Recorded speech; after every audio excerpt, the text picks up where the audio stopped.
Assalamualaikum warahmatullahi wabarakatuh. Hai pencinta manuskrip Nusantara. Daripada galau, mending belajar sejarah masa lampau bareng aku, Nurjana.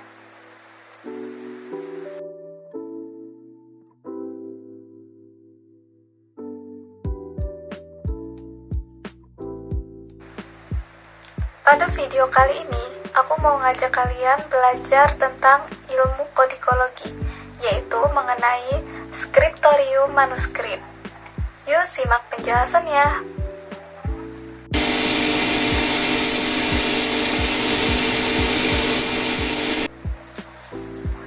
Pada zaman dahulu, nenek moyang bangsa kita meninggalkan begitu banyak peninggalan bersejarah, yang dimana dari sana kita dapat melihat kebudayaan, intelektual, kehidupan sosial, bahkan adat istiadat pada masa itu. Peninggalan-peninggalan bersejarah yang sudah tidak asing lagi bagi kita, yaitu contohnya seperti prasasti, candi, ataupun kerajinan-kerajinan tangan lainnya.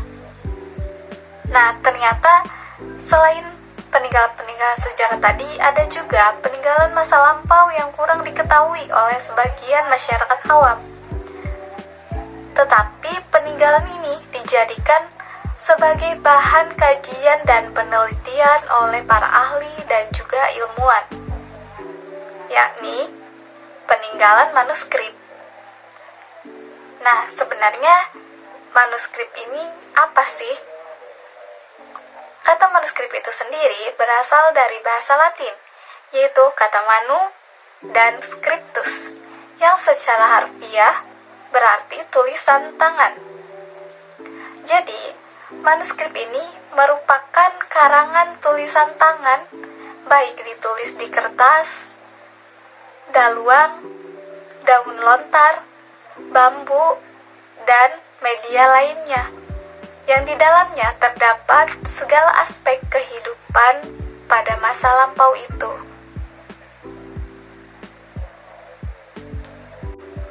Nah, dari penjelasan tadi, sebenarnya apa hubungannya sih manuskrip dengan pembahasan yang akan kita bahas pada video kali ini, yaitu mengenai skriptorium manuskrip.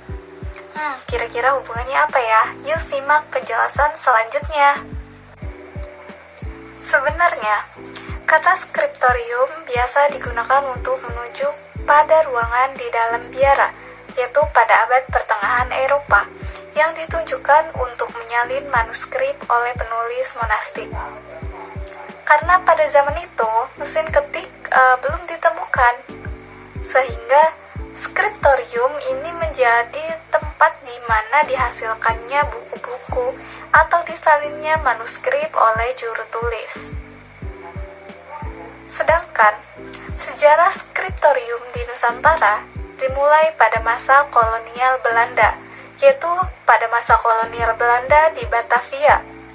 Pemerintah Hindia Belanda membutuhkan banyak para pekerja yang didatangkan dari berbagai daerah di Indonesia, seperti Bugis, Makassar, Bali, bahkan dari Arab dan Cina. Mereka dipekerjakan untuk melakukan sebuah penyalinan, karena pada saat itu salah satu cara dan upaya dalam membangun perekonomian adalah dengan cara menulis, yang kemudian tulisan tersebut diperbanyak dengan cara disalin, sehingga dihasilkan penulisan yang dapat diperjualbelikan atau disewakan kepada para pembaca atau para penggemar tulisan.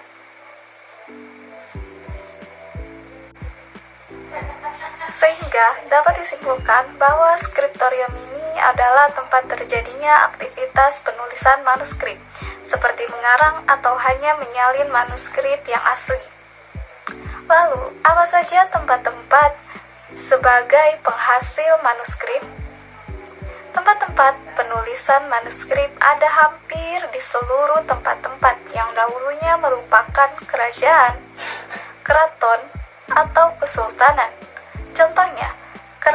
Yogyakarta, dan Keraton Pakualaman.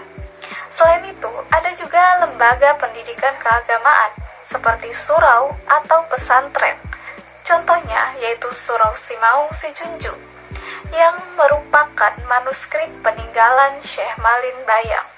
Juga ada Buntet Pesantren yang letaknya berada di Cirebon. Serta manuskrip yang paling banyak ditulis dan dihasilkan adalah oleh masyarakat itu sendiri. Sehingga ada beberapa dari masyarakat itu yang memiliki koleksi manuskrip pribadi.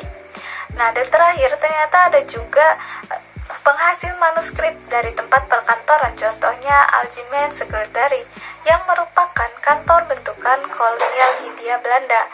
Nah, namun sayangnya kantor tersebut dibubarkan pada tahun 1950.